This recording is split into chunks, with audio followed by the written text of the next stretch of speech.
Hey, ta chào hảo mọi người. Bây giờ là mình đang ở trên nhà rồi.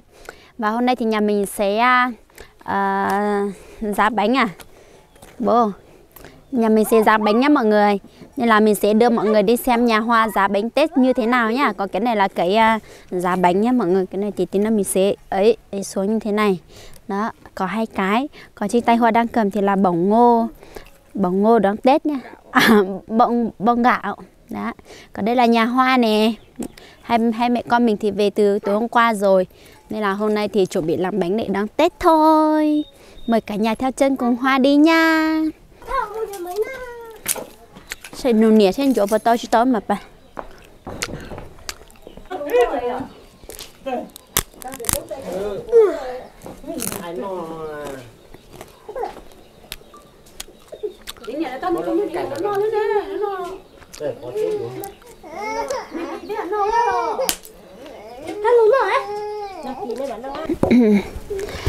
Bây giờ là đang giá bánh nhé mọi người. Đây, đó.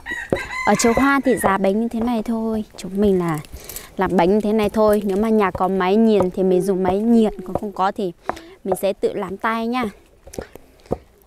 Cái này là gạo nếp trắng nhé mọi người. Máy rõ chỉ cá rồi. Cá đi của nó là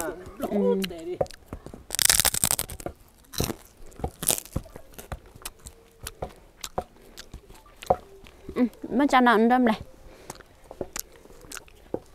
Nó đâm này. Cứ làm như thế này bao giờ nhừ rồi thì mình sẽ lấy ra để cho vào lá chuối nhé mọi người. Làm cái này cũng mệt lắm nha. Đấy. Một người làm xong một người làm. Bây giờ là chồng mình đang đi làm.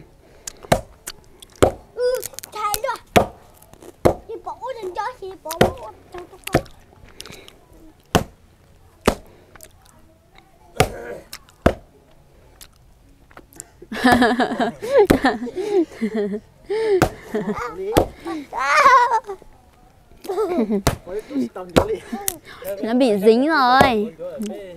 Dính rồi.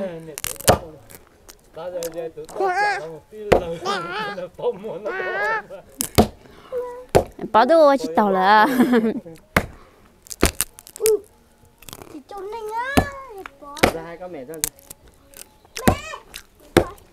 Chuẩn bị xong rồi nha. Đấy. Đây là mẹ mang lá chuối ra đây để nạo một cái bé bé. Đấy.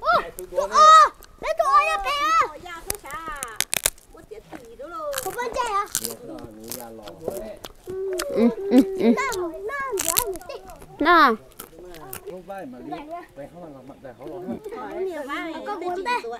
Bây giờ là sẽ nạo thành từng khúc qua mà.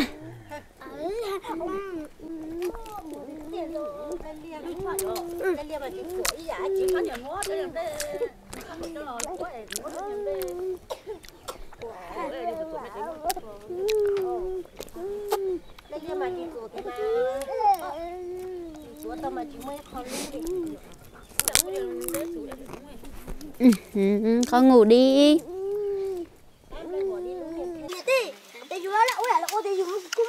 Giờ thầy sợ sát sổ thế phải không? Bây giờ có bóng à? Bóng à? Em làm đẹp. Cũng là có cú qua cũng là tế chịu mỏ cũng là có lia cũng là cũng có tập tiền nó to có cú tròn lộn sắp rồi lia to sao của tụi mình xé luôn đi nữa nó giọt to này nó nếu ôi cả đi con đi ra thiếu không hả cái rồi đi rồi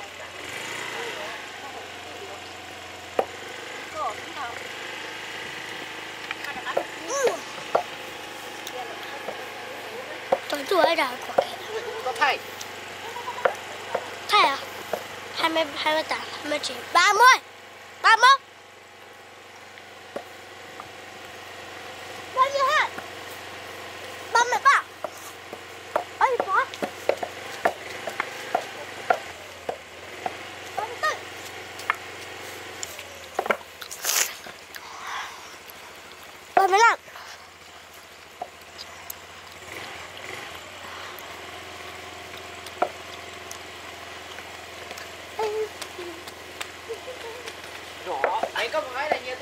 bò thôi, nó cho rồi, nó là chỉ cho rồi, bò nó cho rồi chứ nó này. Đây bả đi lia, nó tăng một bò nữa, bò tự à. Nhau ra có số này.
Trộn à? Tôi sáng tôi khăn được lấy đó thì tôi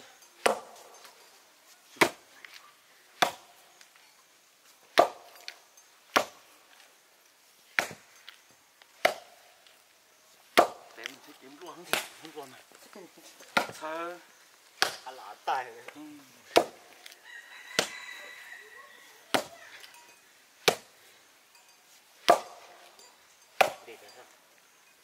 Cắt đi đó. Ui, chúa này. Ấy li coi ô có nữa cha nó. Lử nè. Tức tổ lử nè. Còn xí hao chị. Ô có nên té.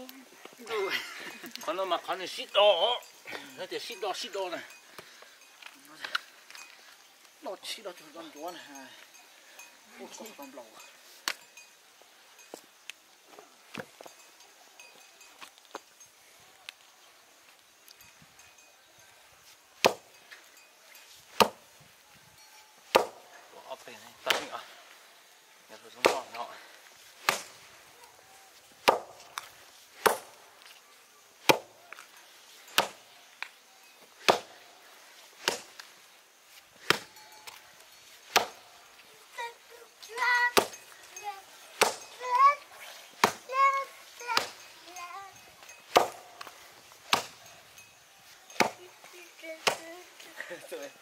Lo lẹ, để có tiền nha.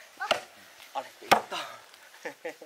Nó chỉ muốn là còn là tụi ly ha, ở đây tuổi to. Đó thông đã, đi tế, nó về thông đã không không? có mà lúc đã lo rồi. Đùa nữa. Cái đã lo có mà lúc chua có mà đi chủ thì tao mới đa rồi. Cái đã lo có tuổi đã có phải to bé chồng nó quá.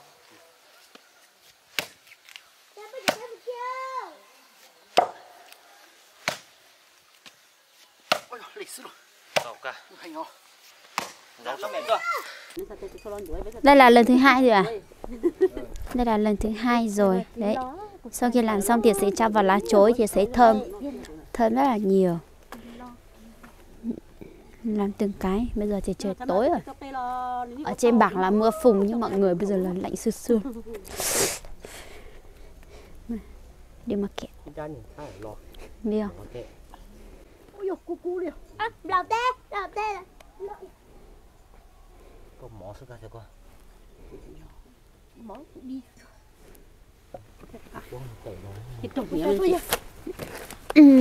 Xó luôn liệt tối luôn bé chỉ no. Ấm lắm luôn đấy. Đang lạnh. Này, piu, mọi người xem bánh dày vùng cao.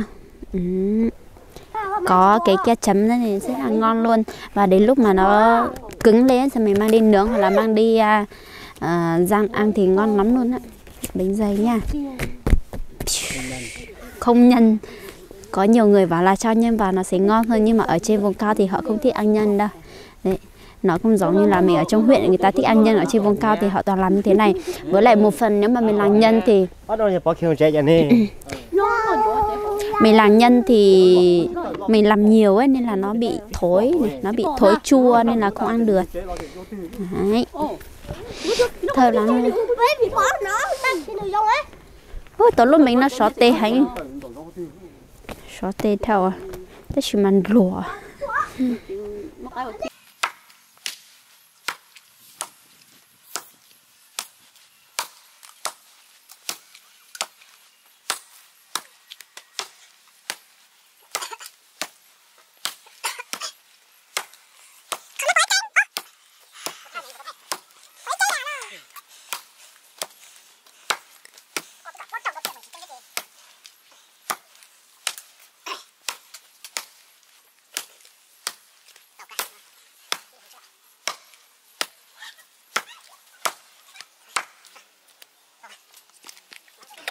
Đi đó.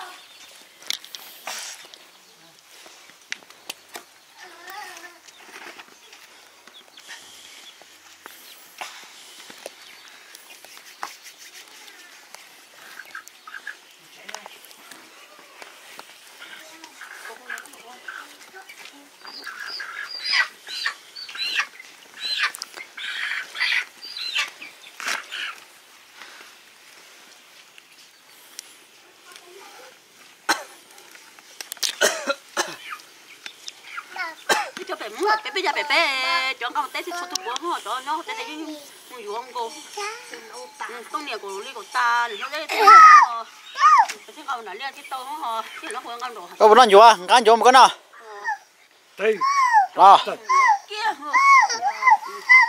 cái phần nó là chỉ mua nhẹ hạt tông cái nấu nó tua bông bút tiền mà tua tiền nó mỏ nó nhầm nhiều tôi nhẹ tắc có hay chẳng như họ tôi so với dầu này hay cả cái thì nó thế nào nó luôn miền con nó kẹt khó xem không nó không có sự tả nó không cũng nó tạ nó tạ nó có chữ ô biển thì nó miền cái nó là sẽ chín nó chín nó lú lọ lú này nhớ ui cu này nó con nói liệu mà con không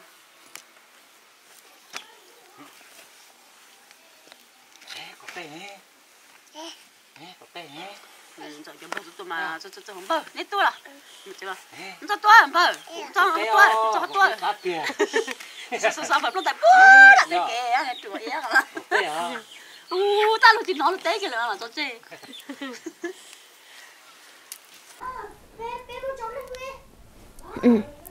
Bánh hôm nay nhà mình làm thì là chuẩn bị đón Tết nhé mọi người. Nên là có cái gì thì mấy nữa đến Tết thì mình sẽ quay cho mọi người xem. Hôm nay là 28 rồi nên là còn 30 nữa thì mình sẽ đi chơi thì mình sẽ quay cho mọi người xem nhá. Xem là ở trên vùng cao người ta ăn Tết như thế nào, xem có vui không, có lễ hội gì không nha. Còn bây giờ thì tạm biệt mọi người, bye bye.